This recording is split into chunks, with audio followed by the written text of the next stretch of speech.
Hello friends, welcome to the class. आज की class में हम पढ़ेंगे, स्टार्ट करेंगे एमाइनो एसिड को लेकर।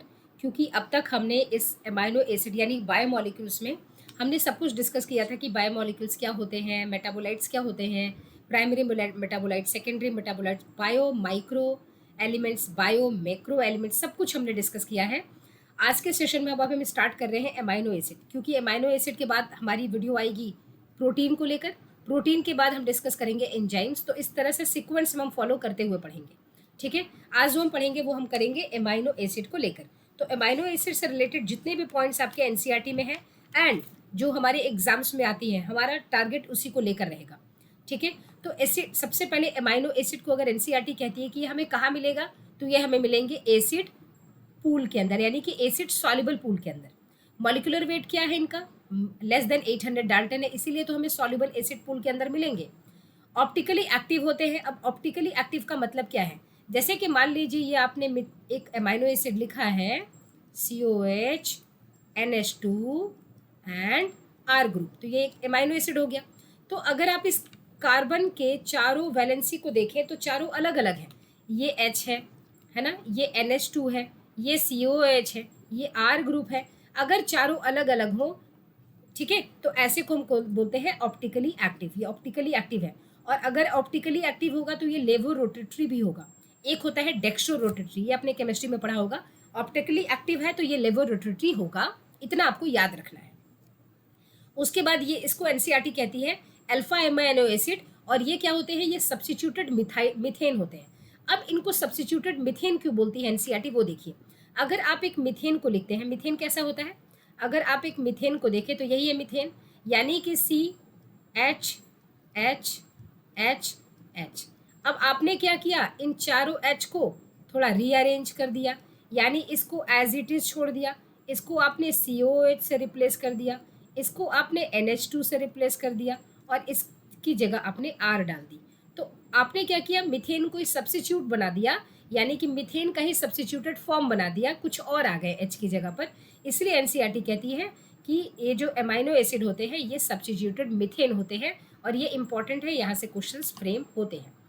नेक्स्ट आती है बारी की आखिर ये एमाइनो एसिड जो डिफरेंट टाइप के होते हैं, ये किसकी वजह से डिफरेंसेस इतनी होती है, वो होती है इनकी R ग्रुप की वजह से। ठीक है, इन R ग्रुप को आप चेंज करते जाइए, एमाइनो एसिड बदलते जाएंगे। जैसे कि एक छोटा सा कॉन्सेप्ट जो आपकी पढ़ाई होती है, आपके एनसीईआरटी में गिवन है, कि जैसे कि मान लीजिए एक एमाइनो एसिड है। ठीक है, इस एमाइनो एसिड में अगर RH है, ठीक है, R यानी R की जगह H है, तो वो क्या हो जाएगा, इसको आप कहते हैं ग्लाइसिन। ये क्या है, ग्लाइसिन। अगर R की जगह मिथेन, आपका मिथाइल ग्रुप आ गया, ये क्या है, एलानिन। एलानिन। अगर R की जगह CH2OH आ जाए तो ये क्या है, सेराइन। ठीक है, यानी कि सेराइन कैसा हो गया, सेराइन एक OH कंटेनिंग एमाइनो एसिड है, इंपॉर्टेंट है। ठीक है, अच्छा, ग्लाइसिन से रिलेटेड जो आता है क्वेश्चन, ये क्या है, ये है ना, तो ग्लाइसिन में क्या है, R की जगह H है। तो अगर हम ग्लाइसिन को, अगर हम सिंपलेस्ट एमाइनो एसिड कह दें, सिंपलेस्ट एमाइनो एसिड, ठीक है, तो ये गलत नहीं होगा बल्कि ये सही है। क्यों, क्योंकि अगर आप ग्लाइसिन लिखेंगे तो आपको ऐसे लिखना पड़ेगा, HCOH, यहाँ NH2, और इस R की जगह आपको क्या करना पड़ेगा, H लिखना पड़ेगा, क्योंकि R की जगह क्या है, H। अब देखिए, ये R की जगह H हो गया, तो ये सबसे सिंपलेस्ट एमाइनो एसिड के साथ साथ एक और चीज़ कर गया कि अब ये ऑप्टिकली एक्टिव भी नहीं है। यानी कि अगर हम कहें कि क्या ग्लाइसिन ऑप्टिकली एक्टिव है, तो ऑप्टिकली ये एक्टिव नहीं है। ठीक है, ऑप्टिकली एक्टिव नहीं है। इसका मतलब ये हुआ कि इसमें जो ऑप्टिकली एक्टिव एमाइनो एसिड आता है, इसमें हम एक्सेप्शन लिख सकते हैं ग्लाइसिन को, यानी कि इस ऑप्टिकली एक्टिव के लिए जो एक्सेप्शन होगा वो सिर्फ और सिर्फ कौन होगा, एक्सेप्शन इज ग्लाइसिन। ठीक है, ग्लाइसिन। ग्लाइसिन ऑप्टिकली एक्टिव नहीं होगा। क्यों, इसलिए नहीं होगा कि इसके चारों अलग अलग नहीं है, इसके क्या है, चारों सेम है।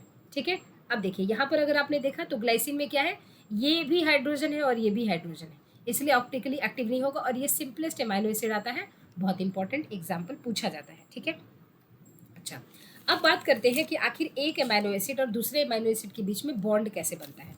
ठीक है, अब देखिए, मान लीजिए ये आपने एक एमाइनो एसिड लिया और एक दूसरा एमाइनो एसिड लिया। ठीक है, व्हाइट से हमने एक एमाइनो एसिड, येलो से एक एमाइनो एसिड बनाया है। अब क्या होगा, यहाँ पर OH आएगा COH का और H आएगा NH2 का। और ये मिलकर क्या बनाएंगे, एक बॉन्ड बनाएंगे, और यहाँ से क्या होगा, यहाँ से वाटर रिलीज हो जाएगा, वाटर इज रिलीज्ड, ठीक है, elimination of water, elimination of water, elimination of water हो जाएगा। और एलिमिनेशन ऑफ वाटर होके ये जो बॉन्ड बनाएगा, उस बॉन्ड को आप क्या कहेंगे, peptide bond, peptide bond is formed. So peptide bond is formed. इसका मतलब कि एक अमाइनो एसिड, ये मान लीजिए एक अमाइनो एसिड 1 है, ठीक है, और ये एक अमाइनो एसिड 2 है, ठीक है, अमाइनो एसिड 2 है, तो इसके बीच में जो बॉन्ड बनेगा, इस बॉन्ड का नाम क्या होगा, peptide bond, peptide bond. Peptide bond कैसे बन रहा है, बाय एलिमिनेशन ऑफ वाटर, ठीक है। अब ये पेप्टाइड बॉन्ड की बात करें कि पेप्टाइड बॉन्ड में किसका किसका क्या यूज हो रहा है, तो अगर आप देखें तो OH, peptide bond is formed between OH of COH and H of NH2, ठीक है, इसी से ये बॉन्ड फॉर्मेशन हो रही है और यहीं से वाटर एलिमिनेट हो रहा है। आई थिंक आपने पेप्टाइड बॉन्ड का फॉर्मेशन और कॉन्सेप्ट आपने समझ लिया है, ठीक है। अच्छा, अब बात देखिए, अगर आप यहाँ पर, तो इस जगह पर सिर्फ ये जो पोलैरिटी होती है, अगर कोई ये पूछे कि क्या अमाइनो एसिड पोलर है, ठीक है, तो आप कहेंगे पोलर नहीं है। क्यों, क्योंकि इसका COH और NH2 ये जो है यहाँ पर ये आयंस के फॉर्म में नहीं आ रहे हैं, ये क्या हो रहे हैं, ये बॉन्ड फॉर्मेशन में यूज हो रहे हैं, पेप्टाइड बॉन्ड फॉर्मेशन में यूज हो जा रहे हैं, इसलिए ये हो जाएंगे नॉन पोलर। क्योंकि अब जो polar and non polar, amino acid is polar और नॉन पोलर, किस बात पर डिपेंड करेगा कि उसका आर ग्रुप कैसा है, आर ग्रुप के ऊपर ही डिपेंड करेगा कि या वो पोलर है या नॉन पोलर है, ठीक है, इस बात को बहुत ध्यान से समझना है।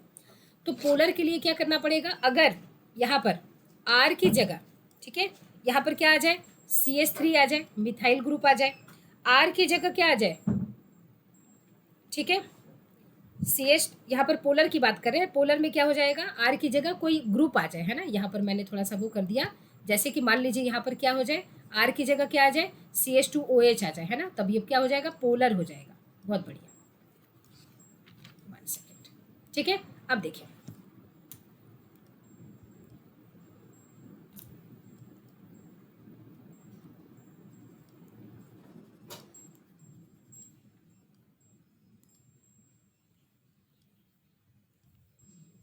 ठीक है, तो यहाँ पर क्या आ जाए, आर की जगह क्या हो जाए, वो आर की जगह कोई भी ग्रुप ऐसा ले आए, ठीक है, 1 सेकेंड, आर की जगह क्या आ जाए वहाँ पर, जैसे कि वहाँ पर आ जाए CH3 या CH2OH आ जाए, है ना, क्या आ जाए, CH2OH आ जाए, तो वो पोलर हो जाएगा। CH2 के साथ NH3 आ जाए, ठीक है, तो वो पोलर हो जाएगा। आपके पास CH2 के साथ COH आ जाए, आर की जगह की बात हो रही है, ठीक है, तो ये क्या हो जाएगा, पोलर हो जाएगा। नॉन पोलर की जगह क्या हो जाएगा, आर में कहीं ना कहीं, ठीक है, आर में कहीं ना कहीं क्या आ जाए, CH3 आ जाए, तो ये नॉन पोलर ही रहेगा। बड़ी सी कार्बन की लॉन्ग चेन आ जाए, है ना, लॉन्ग चेन ऑफ कार्बन आ जाए, तो ये क्या हो जाएगा, नॉन पोलर ही रहेगा। आई थिंक ये बात आपको समझ में आ गई, और इससे सिर्फ आपको एग्जाम्पल्स याद रखने हैं कि polar amino acid and non polar amino acids के एग्जाम्पल्स कौन कौन से, ये आपको याद रखना है, ठीक है, ध्यान से देखिए। अब आता है आपके पास polar amino acid, polar amino acid and non polar. पोलर में एक आता है आपके पास OH containing amino acid, OH containing amino acid आएगा थ्रियोनीन, थ्रियोनीन आएगा, ये क्या है, OH कंटेनिंग है। उसके बाद आ जाएगा टाइरोसिन, टाइरोसिन, फिर आ जाएगा आपके पास सेराइन, ठीक है। एसिडिक एमाइनो एसिड कौन से होंगे, एसिडिक जो हो जाएगा, आपने पढ़ा होगा aspartic acid, glutamic acid, acid आ रहा है ना, तो aspartic acid, aspartic acid and glutamic acid, ये क्या है, एसिडिक एमाइनो एसिड है, ग्लूटामिक एसिड, ठीक है, ये क्या है, एसिडिक एमाइनो एसिड है। बेसिक की अगर हम बात करें तो बेसिक कौन से हैं, बेसिक है हिस्टिडीन, उसके बाद आपके पास आर्जिनिन, फिर लाइसिन। आपको एग्जाम्पल याद रखना है ना। अच्छा, एरोमेटिक जिसमें कि रिंग हो, वो कौन कौन से आ जाएंगे, उसमें आ जाएंगे ट्रिप्टोफैन, ट्रिप्टोफैन, उसमें आ जाएगा फिनाइल एलानिन, फिनाइल एलानिन, क्योंकि इसमें रिंग होगा, और एक आ जाएगा अगेन टायरोसिन।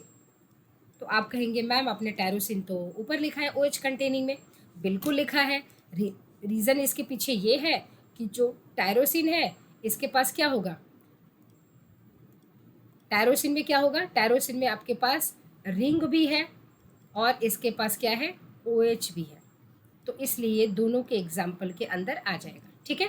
अच्छा, नेक्स्ट आता है आपके पास कौन सा, नेक्स्ट है आपके पास एस कंटेनिंग। एस कंटेनिंग तो बहुत बार पूछा गया अगर आप PY की सॉल्व करेंगे तो। एक एग्जाम्पल आता है सिस्टियोनिन, सिस्टियोनिन, और एक एग्जाम्पल आता है मिथियोनिन। याद है AUG है ना, स्टार्टिंग कोड कर रहा था मिथियोनिन। ठीक है। तो यहाँ पर इस तरह से आपको ये चीज़ें याद रखनी है। ठीक। उसके बाद आता है आपके पास नन पोलर का एग्जाम्पल। ठीक है। नन पोलर का एग्जाम्पल कौन कौन सा है, नन पोलर में आपको याद रखना है, नन पोलर में थोड़े नंबर इसके कम ही हैं, सिर्फ 5 याद रखना है आपको, 5 ही हैं। ठीक है।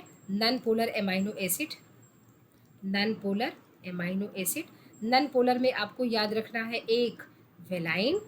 ठीक है। एक याद रखना है आपको वेलाइन, एक याद रखना है आपको एलानिन, फिर याद रखना है ग्लाइसिन, फिर याद रखना है ल्यूसिन और आइसोल्यूसिन। आइसोल्यूसिन बहुत इजी है ना, सबके पास इन इन इन इन आ रहा है ना, इसमें याद रखेंगे। लेकिन इसमें कंफ्यूज नहीं करेंगे, टायरोसिन के पास इन आ रहा है बट ये नहीं है। ठीक है। चलिए, ये जो है आपके पास ये 5 कौन से हैं, नन पोलर एमाइनो एसिड है। सिर्फ डायरेक्टली एग्जाम पर पूछेंगे। ठीक है। आपको दे देंगे 4 और उसमें पूछेंगे कि कौन इसमें से पोलर है, कौन इसमें से नन पोलर है, कौन सा इसमें से पोलर नहीं है, कौन नॉन पोलर नहीं है ना। क्वेश्चंस की भी प्रैक्टिस हम करेंगे, बाद में इसको पढ़ लेंगे तब। अब एक बात की जाती है आपके पास, एक पूछा जाता है कि क्या मोर देन 1 एमाइनो ग्रुप अगर प्रेजेंट हो सकते हैं, बिल्कुल प्रेजेंट होते हैं। और ये आपको नोट याद रखना है एमाइनो एसिड को लेकर। ठीक है। लाइसिन को लेकर याद रखना है, ध्यान से समझें। लाइसिन में क्या होता है, लाइसिन में more than 1 amino group present होता है, NH2 ग्रुप प्रेजेंट होता है, NH2 ग्रुप इज प्रेजेंट।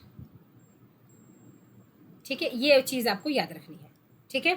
तो उससे हम क्या कहेंगे, उस ये क्या हो जाता है, ये एक बेसिक हो जाता है। ये कैसा हो जाता है, जब मोर देन 1 NH2 ग्रुप अगर प्रेजेंट हो तो ऐसा एमाइनो एसिड जो है वो बेसिक एमाइनो एसिड हो जाता है। कैसा amino acid, basic amino acid हो जाता है।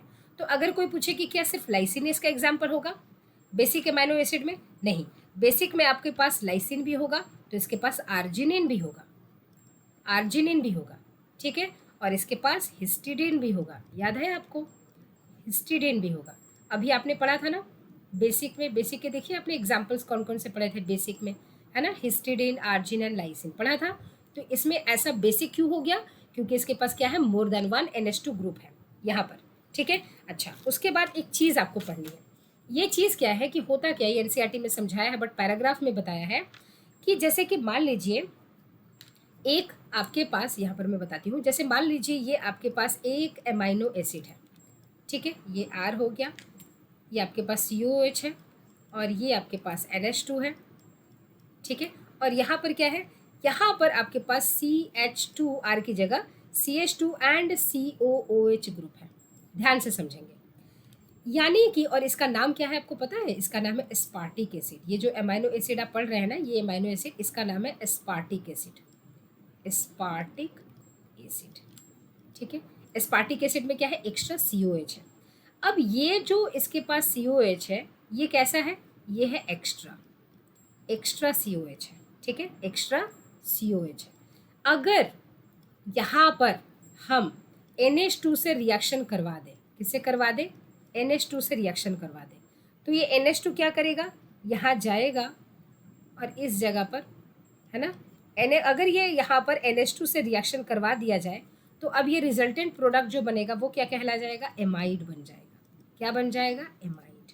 ध्यान से समझिए, क्या बन जाएगा, एमाइड।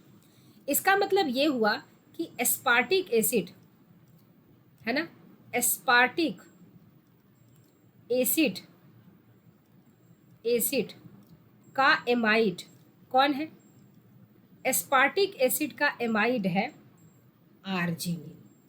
आर्जिनिन। तो अगर क्वेश्चन पूछा जाए कि आर्जिनिन इज, तो आप कहेंगे it is amide of aspartic acid. और एमाइड क्या होता है कि अगर इस एक्स्ट्रा COH के साथ NH2 को ग्रुप का रिएक्शन करवा दिया जाए तो वो एमाइड बना देता है। यानी कि ये जो है ना COH, इससे किससे रिएक्शन करवा दिया जाए? NH2 से। ठीक है, तो क्या प्रोडक्ट बनेगा? प्रोडक्ट बनेगा एक amide. Amide. Clear? I think ये बात आपको समझ में आ गई। ठीक है, यहाँ से भी क्वेश्चंस पूछे जाते हैं। ठीक है, अब देखते हैं एक आपके पास है essential and non essential amino acid. अब ये क्या है? Essential and non essential amino acid. ठीक है, तो देखिए अगर आप देखें essential amino acid, essential amino acid and non essential amino acid, non essential amino acid. अब ये क्या होते हैं? जो एमाइनो एसिड आप डायरेक्टली फूड से टेक कर रहे हैं ना, directly coming from the food, amino acid that is directly coming from the diet, directly coming from food, directly coming from food या डायरेक्टली कमिंग फ्रॉम डाइट, उसको आप कहेंगे एसेंशियल। नॉन एसेंशियल क्या होता है? जब एसेंशियल को हम बॉडी में लेते हैं और ये एसेंशियल जो एमाइनो एसिड कन्वर्ट होकर, converts, essential gets converted, essential gets converted and forms non essential। ठीक है, जैसे कि अगर हम एक एग्जाम्पल लें, पहले तो आप एसेंशियल वाले का नाम लिख लें। ठीक है, एसेंशियल वाले में आप कहते हैं आर्जिनिन एसेंशियल है, आर्जिन एसेंशियल है। ठीक है, उसके बाद वेलाइन एसेंशियल है, ल्यूसिन एसेंशियल है, आइसोल्यूसिन ये एसेंशियल है। उसके बाद लाइसिन एसेंशियल है, हिस्टिडीन एसेंशियल है। ठीक है, उसके बाद आप मिथ्यूनिन एसेंशियल है। उसके बाद आप देखें तो फिनाइल एलानिन एसेंशियल है। उसके बाद आपके पास थ्रियोनिन इम्पोर्टेंट है, एसेंशियल है, एंड ट्रिप्टोफैन एसेंशियल है, ट्रिप्टोफैन एसेंशियल है। ठीक है, अब यहाँ पर अगर आप देखें तो एक छोटा सा एग्जांपल आपको दिखाते हैं। जैसे आपने बोला कि एसेंशियल वो है जो डायरेक्टली हम फूड से ले रहे हैं, नॉन एसेंशियल कौन सा है? जो हम बॉडी के अंदर हमारे एसेंशियल जो आ गया है, एसेंशियल कन्वर्ट होकर नॉन एसेंशियल बनाए। जैसे कि फिनाइल एलानिन है, ये जो फिनाइल एलानिन हमारी बॉडी में क्या करता है? ये कन्वर्ट करता है किस में? टायरोसिन में। टायरोसिन में, याद है फिनाइल कीटोनुरिया जेनेटिक्स में आपने पढ़ा था। तो ये phenyl alanine converted into tyrosine. अब ये जो टायरोसिन जो कन्वर्ट हुआ है, अब ये क्या बन गया? टायरोसिन तो नॉन एसेंशियल हो गया ना, टायरोसिन तो नॉन एसेंशियल हो गया क्योंकि ये कन्वर्ट होकर बना है एसेंशियल से। तो tyrosine is non essential. I think अब आपको बात समझ में आ गई। चलिए, अच्छा अब हम बात करते हैं, एक और पॉइंट है, उसमें पूछा जाता है इमीनो एसिड क्या होता है। ध्यान से स्पेलिंग देखेंगे, IMINO, इमीनो एसिड क्या होता है। ठीक है, अब इस इमीनो एसिड को ध्यान से देखेंगे। होता क्या है कि जब, जैसे कि मान लीजिए ये आपके पास HCOH, ठीक है, NH2 और यहाँ पर क्या था? R ग्रुप, और इस R ग्रुप की जगह क्या आ जाए? CH2 है ना, CH3 मिथाइल ग्रुप आ जाए इस तरह से। तो होगा क्या कि इस जगह पे इस NH2 में और इसके साथ रिएक्शन हो जाएगा। ठीक है, इस जगह पर क्या होगा? रिएक्शन हो जाएगा। तो रिएक्शन करके जो बनाएगा उसको आप क्या कहेंगे? उसको आप कहेंगे इमीनो। जैसे कि ये जो एमाइनो एसिड आपको लिखा गया है, ये किसका एग्जाम्पल है? प्रोलीन का। ये किसका एग्जाम्पल है? प्रोलीन का एग्जाम्पल है। ठीक है, बात समझ में आ गई? चलिए, बहुत बढ़िया, वेरी गुड। यानी कि अब NH2 जब था, NH2, तो अब क्या कहते थे? एमीनो।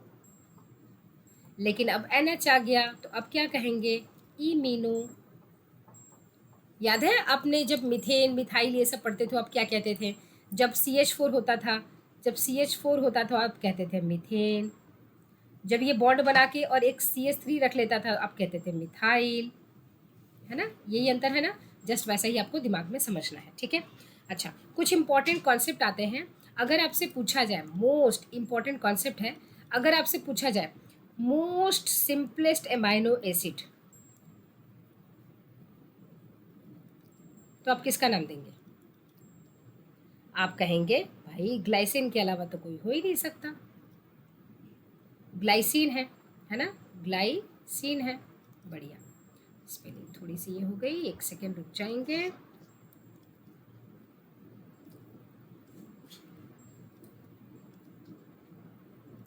ग्लाइसिन, ठीक है। अच्छा, अगर पूछा जाए मोस्ट कॉम्प्लेक्स, तब क्या बोलेंगे? तब आप कहेंगे ट्रिप्टोफैन, ट्रिप्टोफैन, ठीक है। अच्छा, अगर आपसे बोला जाए प्रिकर्सर ऑफ ऑक्सीन,